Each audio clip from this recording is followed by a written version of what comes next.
$2 billion আকু পরিশোধের পর reserve 30 বিলিয়নের নিচে নেমে এলেও দুই কিস্তিতে বাংলাদেশ ব্যাংক 22টি বাণিজ্যিক ব্যাংকের কাছ থেকে $484 মিলিয়ন কেনার পর তা আবার $30 মিলিয়ন অতিক্রম করেছে। সেই সাথে গেল 1 থেকে 13 জুলাই পর্যন্ত দেশের রেমিটেন্সও এসেছে $1 বিলিয়ন বেশি। বাংলাদেশ ব্যাংক বলছে কেনা $1ও তারা বিক্রি করবে না। তার উপর রেমিটেন্সে ভর করে আরও সমৃদ্ধ হবে বৈদেশিক মুদ্রার রিজার্ভ। অনুপ অধিকারী তরুণ জানাচ্ছেন বিস্তারিত।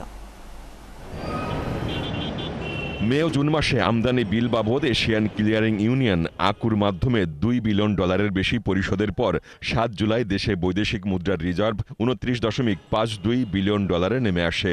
যদিও সেদিনই বাংলাদেশ ব্যাংক বলেছিল এটি শীঘ্রই আবার 30 বিলিয়নের ঘর অতিক্রম করবে।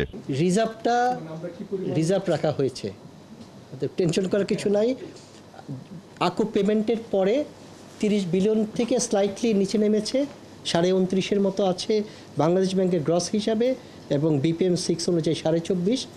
ইনশাল্লাহ এই কয়েকদিনের মধ্যে এটা আবার আগে 25 এবং 30 টাচ করবে। এর মধ্যে ডলারের দরপতন ঠেকাতে 121 টাকা 50 পয়সা রেটে প্রথমে 18টি ব্যাংক থেকে $171 মিলিয়ন এবং পরে 22টি ব্যাংকের কাছ থেকে আরও $313 মিলিয়ন সংগ্রহ করেছে বাংলাদেশ ব্যাংক। ফলে দেশে বৈদেশিক মুদ্রার রিজার্ভ আবার বেড়ে $30.02 বিলিয়ন ছুঁয়েছে।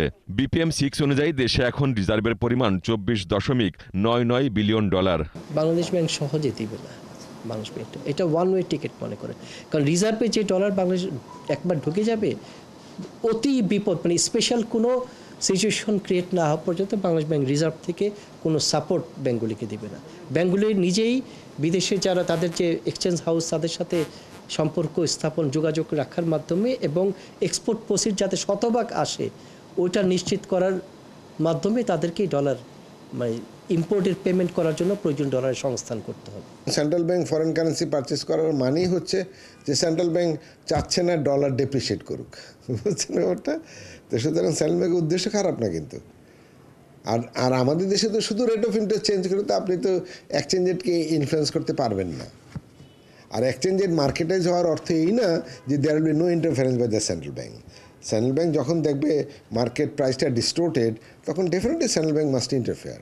এর মধ্যে আবার এ মাসের প্রথম 13 দিনে দেশের রেমিটেন্স এসেছে $1.19 বিলিয়ন।